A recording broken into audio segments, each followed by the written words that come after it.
ከአክራሪ እስልምና ወደ ክርስትና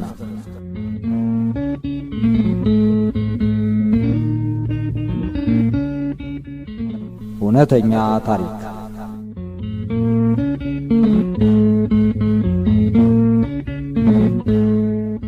ከነሐድ መሐሙድ ሞተዋል።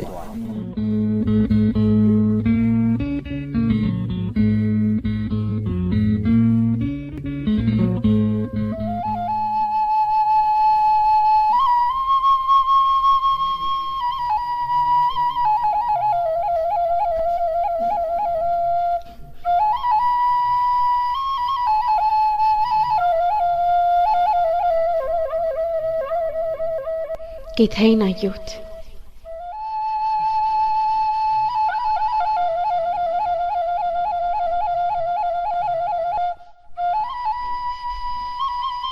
ዘርፉ መሬት የደረሰ ረጅም ጋውን ለብሼ ድንገት ራሴን በራእይ አየሁት።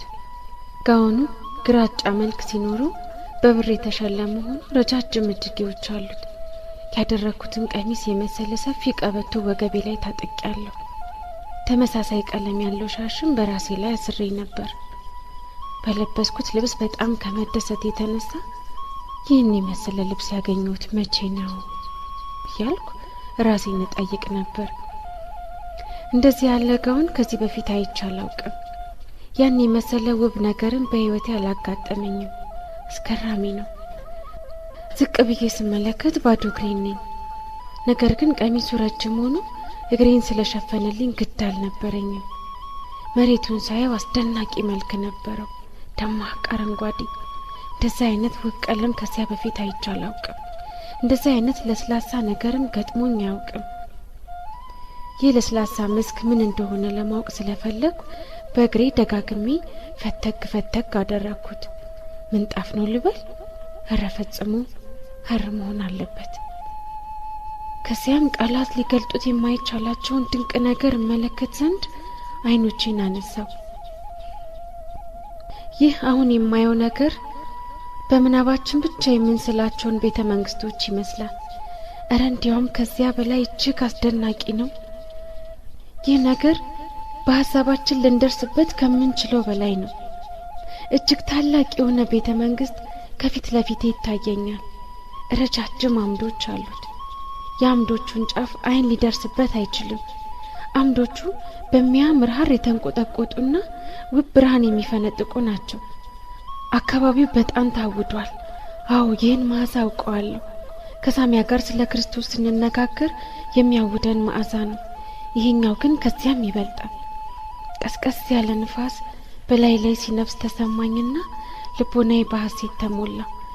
ርግቦች በላይ ላይ ክንፋቸውን እያራገቡ ሲበሩ የሚሰማኝ አይነት ስሜት ተሰማኝ። ርግቦቹን አላያቸውም፣ ነገር ግን አሁንም የሚያልፉ ይመስለኛል። ሰላም፣ ጸጥታ፣ መጽናናት በልቤ ውስጥ ነግሰዋል።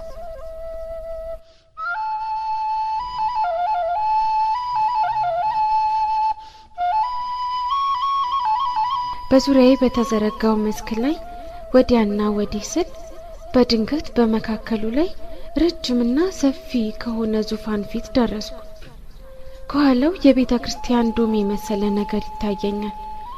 እኔም ጠጋልኩና ወዲያና ወዲህ እያልኩ መጎብኘቴን ቀጠልኩ። በጉብኝቴ መካከል አንድን እንግዳ ለመቀበል የተዘጋጀ በሚመስል ሁኔታ የክብ ሩብ ሰርተው የቆሙ ሽማግሌዎች ተመለከትኩ። በጣም ደማቅ የሆነ ነጭ ልብስ ለብሰዋል። ራሳቸውንም በሚያንጸባርቅ ነጭ መሸፈኛ ሸፍነዋል። ጢማቸው ረጃጅምና ነጭ ነው። እርስ በርሳቸው በሆነ ጉዳይ ላይ የሚወያዩ ይመስል በቀስታ ይነጋገራሉ። ምን እንደሚሉ ለማወቅ እችል ዘንድ ወደ እነርሱ ተጠጋሁ። ነገር ግን የሚናገሩትን ማወቅ አልቻልኩ። እነርሱን ባሉበት ትቼ ወደ ሌላ ቦታ ዞር ብዬ ያንኑ ስፍራ መጎብኘት ቀጠልኩ። የአይኖቼ መቃድ ሙሉ በሙሉ ሊያየው አልተቻለውም።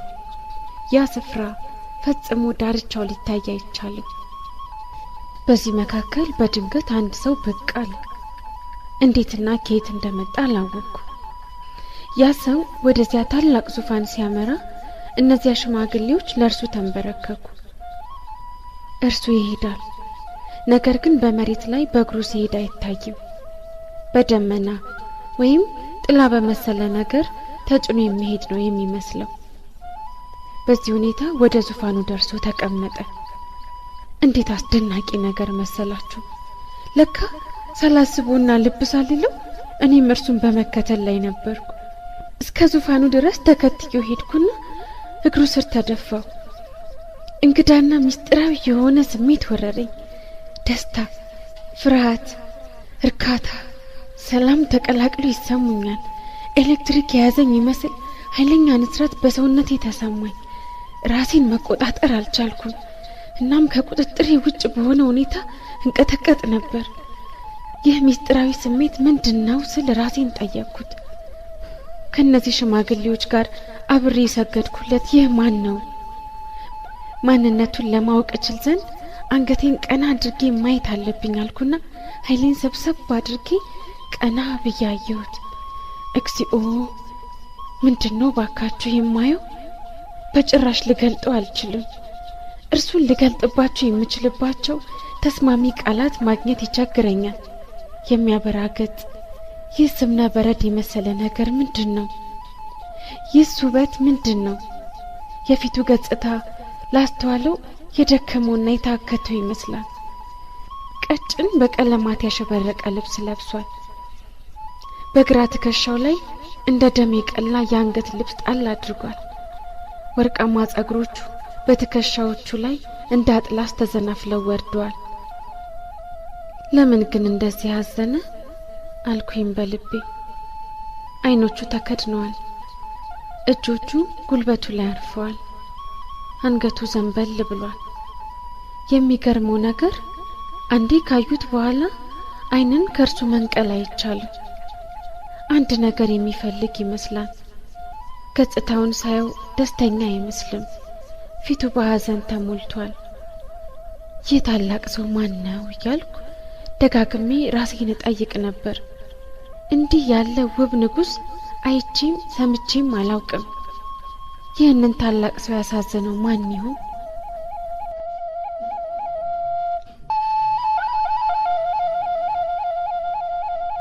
ብሩህ ገጹንና አስደናቂ የሆነውን አንገቱን በመመልከት ላይ ነበርኩ። ባየሁት ቁጥር ይበልጥ ወደ እሱ እሳባለሁ። በተጠጋሁት ቁጥር ደግሞ ስለ እሱ ለማወቅ ይበልጥ እጓጓለሁ። ድንገት አይኑን ገለጠና ወደ እኔ ተመለከተ። አይኖቹን በአይኖቼ ለማየት ስላልቻልኩ አቀርቅሬ መሬቱን ማየት ጀመርኩ። ኦ ጌታዬ! ምንድነው ያየሁት? እነዚህ አይኖች ምንድን ናቸው? ባየሁት ነገር የተነሳ ራሴን የምስት ወይም ደግሞ የምሞት መሰለኝ። አይኖቹ ታላላቅ ኃይለኛና የፀሐይ ጨረር የመሰለ ብርሃን የሚፈነጥቁ ናቸው። የአይኖቹ መቃዶች ሰፋፊና ዓለሙን በሙሉ ሊይዙ የሚቻላቸው ናቸው።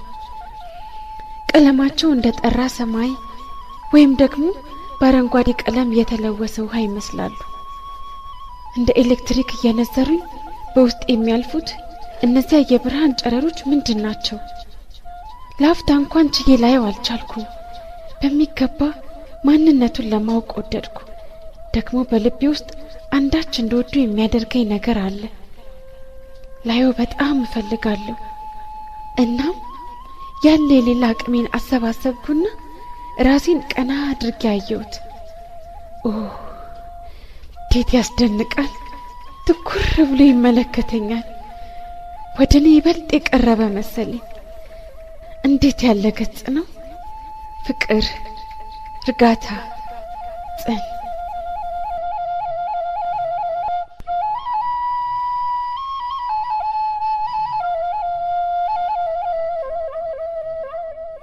የሚለምን በመሰለ ድም ይበቃል ናህድ ሲለኝ በአፍጢሜ ተደፋው። ይህን ፍቅር፣ ይህን ርህራሄ፣ ይህን ደግነት ልቋቋሙ አልተቻለኝም። ያየሁትን ነገር እንዴት ባለ ቋንቋ ልግለጠው? ይህ ታላቅ ሰው እንዲህ እያለ የሚለምነኝ እኔ ማን ነኝ? እርሱ ከምትወድ እናት በላይ የሚያፈቅር ነው። ይህ ታላቅ ሰው ስሜን ያውቃል። የጠራኝም በስሜ ነው።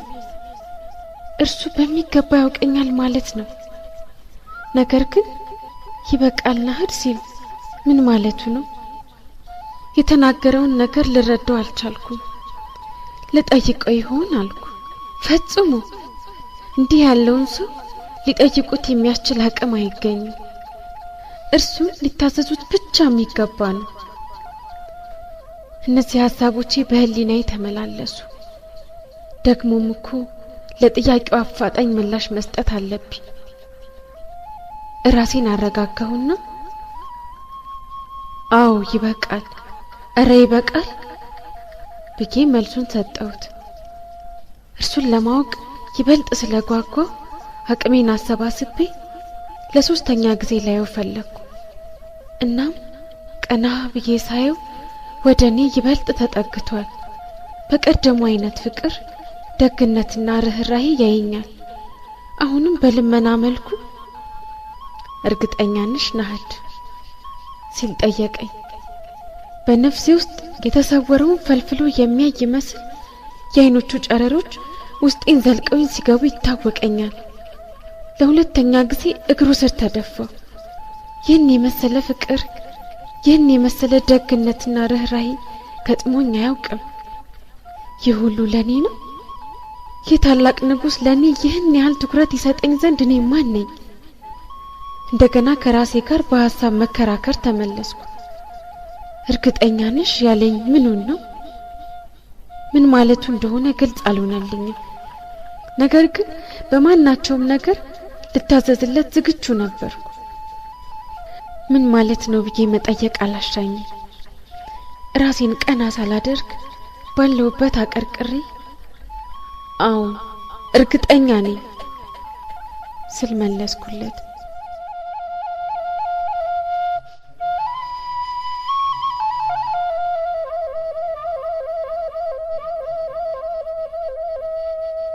ማነጻጸሪያ የሌለው ፍቅሩን ቀምሻለሁና ልቤ በፍቅሩ ተሞላ። ምንም እንኳን ፍርሃት በውስጤ ቢሰርጽም ለአራተኛ ጊዜ ኃይሌን አሰባስቤ እርሱን ለማየት ቀና አልኩ። መረጋጋት፣ ደስታና ሰላም ውስጤን አጥለቀለቁት። አየሁት እኮ እጅግ ድንቅ ነው። ደግሞም ወደ እኔ ይበልጥ ተጠግቷል። ፍቅርን በተሞሉ አይኖቹ እያየ በተረጋጋና ለስላሳ በሆነ ድምፅ በዚህ ጉዳይ ላይ ደግሜ መጨነቅ የለብኝም ናህድ አለኝ። እኔም አንገቴን ደፍቼ በእርግጠኝነት ስለዚያ ነገር ካሁን በኋላ አትጨነቅ፣ ፈጽሞ አትጨነቅ ስል መለስኩለት። ቀጥል አደረገና ወደ እኔ ተመልከቺ አለኝ። እኔም አንገቴን እንደደፋው አልቻልኩም አልኩት። እርሱም በሚያረጋጋ ድምፅ አትፍሪ፣ አይዞሽ፣ ወደ እኔ ተመልከቺ አለኝ። አትፍሪ የሚሉትን ቃላት ስሰማ እውነትም ፍርሃቴ ጥሎኝ ሄደ። አንገቴን ቀና አድርጌ አየሁት። መቼም ውበቱን የሚገልጡ ቃላት አይገኙም። ከዓይኖቹ የሚረጩት ጨረሮች የሚያስደምሙ እንጂ የሚያስበረግጉ አይደሉ። ጌታ ሆይ ይህ ሁሉ ምንድን ነው?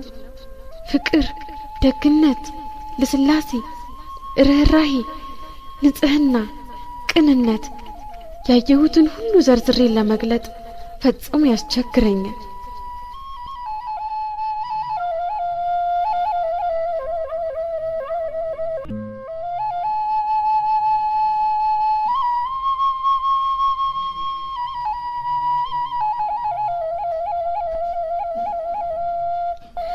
ጥቂት ደቂቃዎች አለፉ።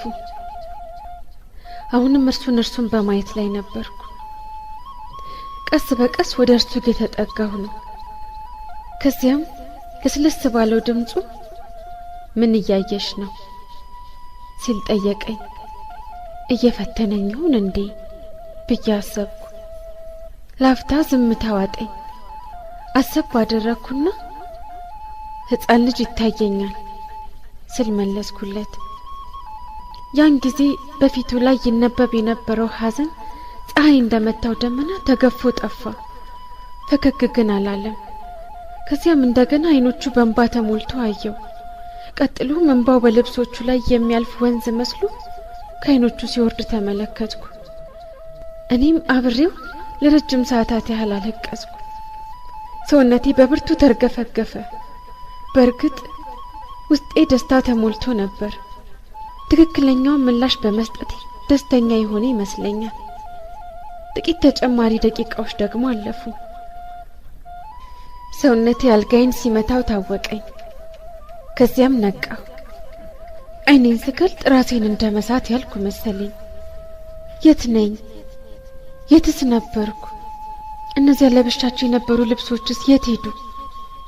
ለተወሰነ ጊዜ ያህል አይምሮዬ እየዞረ መሰለኝና ተምታታብኝ። ዳግም ወደዚያ ቦታ መሄድ ፈለግኩ። እባክህ ካንተ ርቆ ከሚኖረው ከዚህ ዓለም እኔም እንድርቅ እርዳኝ። በእያንዳንዱ የህልውናዬ ጉዞ ሁሉ እወድሃለሁ፣ ከልቤ እወድሃለሁ። በህይወቴ አግኝቼ በማላውቀው አይነት ፍቅር እንደምትወደኝ ተረድቻለሁ። እነዚያ ከአይኖቹ የወጡ የነበሩት ጨረሮች እንደ አዲስ የብረት ቅይጥ አቅልጠውኛል። ያንን ልመናው አሁንም አስታውሰዋለሁ። አይኖቹን ወደ እኔ ዞር ሲያደርግ የወጡ የነበሩት የብርሃን ጨረሮች ክበብ ይሰሩ ነበር።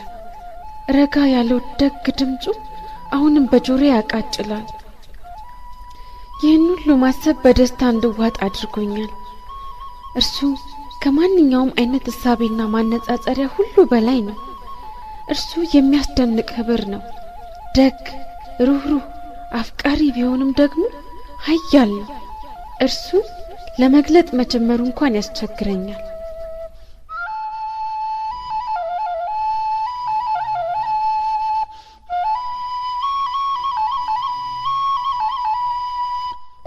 ዝም ብዬ ተመስጬ ከቆየው በኋላ ሴት ልጄን ቀሰቀስኳት።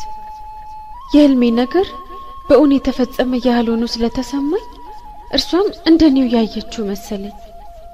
እናም በጉጉት ከኔ ጋር ይነጋገር የነበረውን ሰው አይተሽዋል ስል ጠየቅኳት።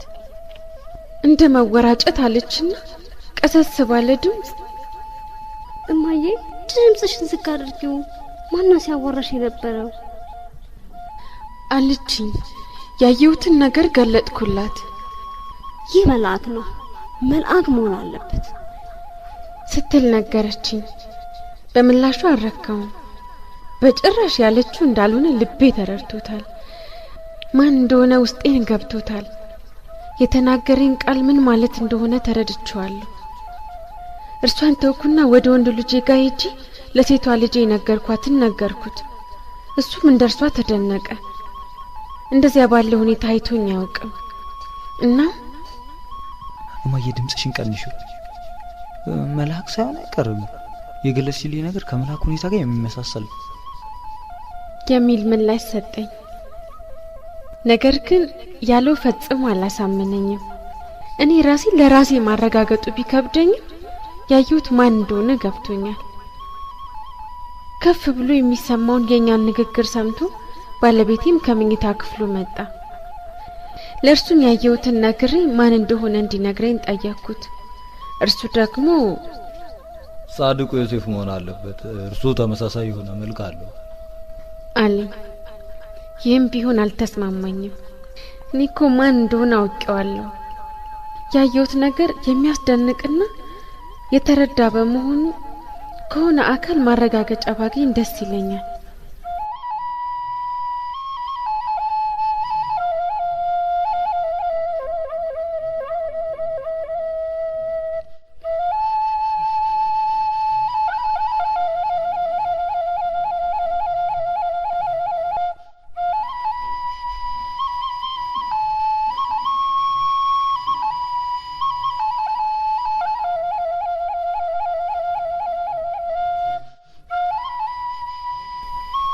በሌላ ዓለም ያለው ያህል እየተሰማኝ በጧቱ ወደ ትምህርት ቤት በፍጥነት ገሰገስኩ። ያየሁትና የሰማሁት ነገር ማንንም የሚያስደንቅ ነው። ወደ ሳሚ ያመራሁና በራእይ ያየሁትን የዚያን ታላቅ ሰው መግለጫ ይስማማል የምትዩ ማንን ነው ስል ጠየቅኳት። ገርሟት ታየኛለች።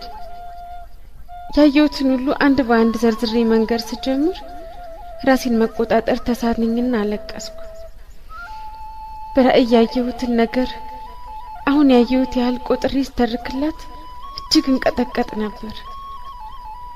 ያን ታላቅ ሰው ደግሜ ያየሁት፣ ያን ሩህሩህና ደግ ድምጽ ደግሜ ሰማሁት። ተርኬላት ስጨርስ ሳሚያ በአግራሞት ትመለከተኝ ነበር።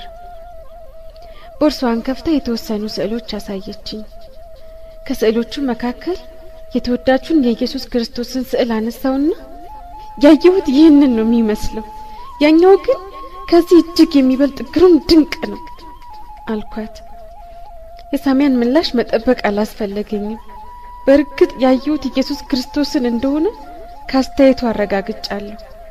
ሳሚያም ስለ ጉዳዩ ካህኑን ጠይቄ ምላሹን ነግርሻለሁ አለች። ወደ ቢሮዬ ሳመራ ሙፊድ የተባለው ክርስቲያን መምህር በሐሳቤ መጣ። በትምህርት ቤታችን የሳይንስ መምህር ሲሆን ላለፉት 2 ዓመታት ለኔ መልካም የሥራ ጓደኛ፣ ታማኝና እምነት የሚጣልበት አይነት ሰው ነበር። በትምህርት ቤቱ በሚገኙ ክርስቲያኖች ላይ የምፈጽመው ክፉ ነገር ሁሉ እንዳለ ሆኖ እርሱ ግን ለኔ ምን ጊዜም የማይለወጥ መልካም ሰው ነበር። በንግግሬ ባበሳጨውም ጥቃት ባደርስበትም ከርሱ አልፌ በትምህርት ቤቱ በሚገኘው የክርስቲያን ማህበረሰብ ላይ የማይገባ ተግባር በፈጽሙ እሱ ግን ቻይ ሰው ነበር። ከኔ ክፉ ጠባይ በተቃራኒው ለኔ በጎ አመለካከት ነበረው። ምን ጊዜም ደግሞ ለኔ መልካም ነገር ከማድረግ አይቆጠብም። ቢሮዬ ስገባ የዕለቱን ጋዜጣ እያነበበ አገኘሁት። አጠገቡ ስደርስ ምን ተከሰተ ሲል ጠየቀኝ። ከወንበሬ የወደኩ ያህል ነው የተሰማኝ። እንደምንም ችዬ በራእይ ያየሁትን ተረኩለት። ያየኋትን እያንዳንዷን ነጥብ እንዳስታውስ ጠየቀኝ። አሁንም በልዩ ስሜት ውስጥ ነበርኩ። ራሴን መቆጣጠር አቃተኝና አለቀስኩ። ሙፊድ ሰማይ ምድሩ ዞሮበት ያየኛል። ያየሁትን ሁሉ ተርኬለት ስጨርስ ይቅር በይኝ፣ ቅድም የነገርሽኝን እንደገና ልትነግሪኝ ትችያለሽ ሲል ለመነኝ።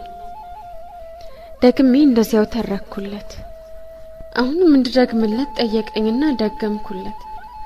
ለሶስተኛ ጊዜ ነግሬው ስጨርስ ራሱን ቀና አድርጎ ተመስገን ጌታ ሆይ አለና መሰገነ።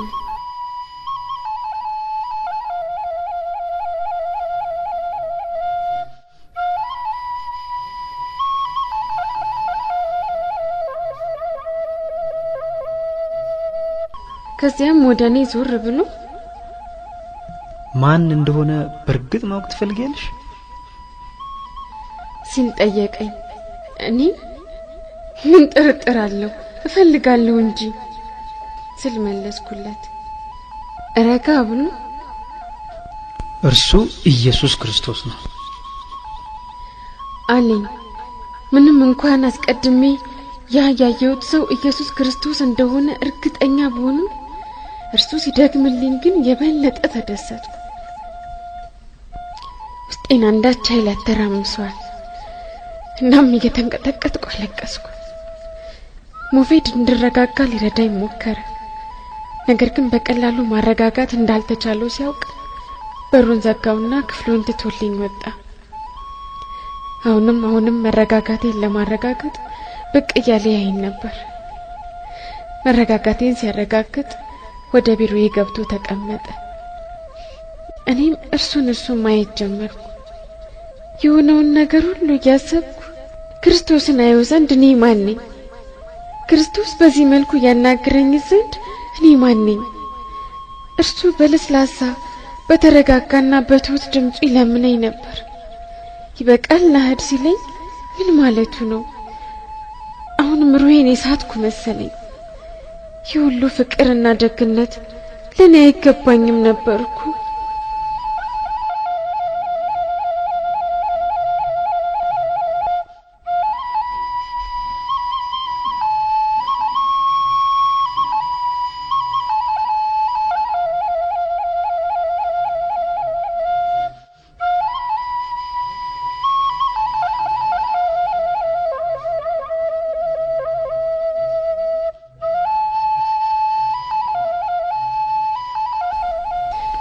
በመኝታ ክፍሌ ውስጥ እንዳልነበርኩ እርግጠኛ ነኝ።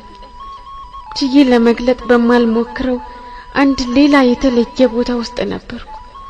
ያየሁትን ነገር አሟልቶ ሊገልጡ የሚቻላቸው ቃላት የሉም። ሞፊድ እየደጋገመ እርግጥ ነው የእግዚአብሔር ስጦታ ለመቀበል የበቃን አይደለንም ከታላቁ ቸርነቱ ብዛት የተነሳ እንጂ ይለኛል። በኃጢአቴ የተነሳ አፈርኩ። በትከሻዬ ላይ ተራራ የተጫነኝ መሰለኝ። ይህ ሁሉ ቢሆንም እርሱ ግን ከቃላት በላይ የሆነ ፍቅሩን ገልጦልኛል አልኩት። ሞፊድ ጨዋነት በተሞላ መልኩ እርሱ ኃጢአተኞችን ይወዳል፣ በኃጢአታቸው ንስሐ ሲገቡ ደግሞ ኃጢአታቸውን ሁሉ ይቅር ብያለሁ፣ ከእንግዲህ ደግሞ አላስብባችሁም ይላል። ደጉና ሩህሩህ ጌታችን ማለት ይህ ነው አለኝ። ምን ማድረግ አለብኝ ስል ሞፊድን ጠየቅኩት። ሞፊድም ምንም ብቻ በትዕግስት ጠብቂው፣ በአንቺ የሚሰራውን ስራ እስኪፈጽምና እርሱ ራሱ እስኪመራሽ ድረስ ተረጋጊ እና በተለመደው መንገድ እየኖርሽ ጠብቂው ሲል መለሰልኝ። ከዚያም ወጥቶ ሄደ።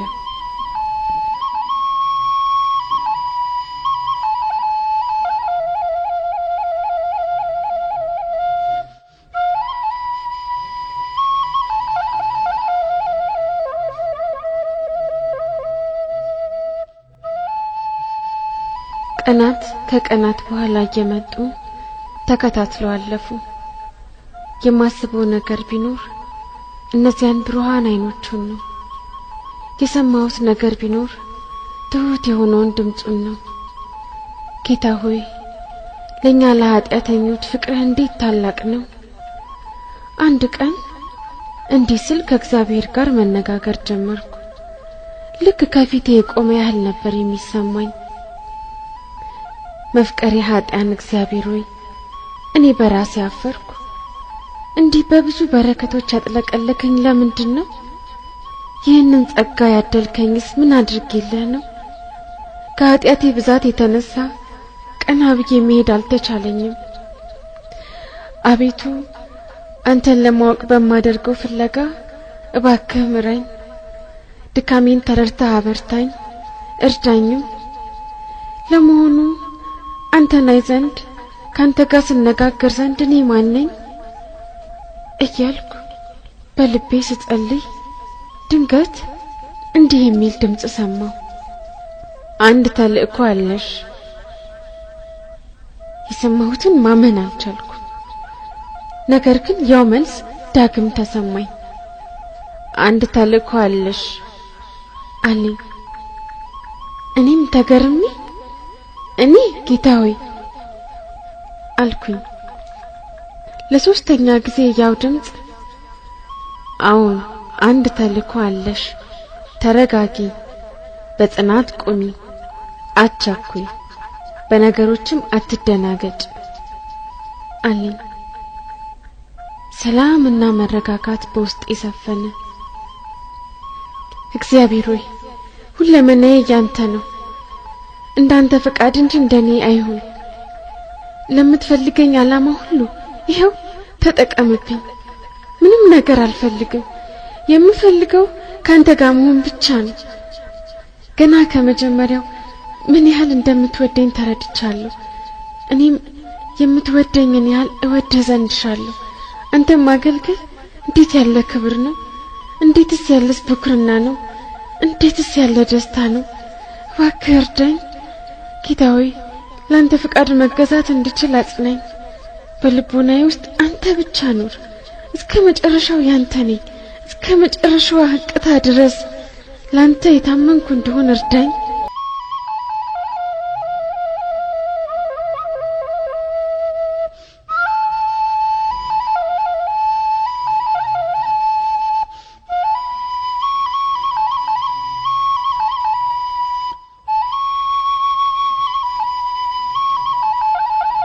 እናም ከክብር ጌታ ጋር ከተገናኘች በኋላ ለናህድ ዓለም ሁሉ ከንቱ ሆነባት። ከዓይኖቹ ከፈሰሰችው ከአንዲቷ ዘለላ እንባ በላይ ዋጋ ያለው አንዳች ነገር በዓለም ላይ የለም። ከእርሱ በተጨማሪ ምንም አልፈልግም። በእርሱ ፍቅር፣ ደህንነት፣ ሰላም አሉ።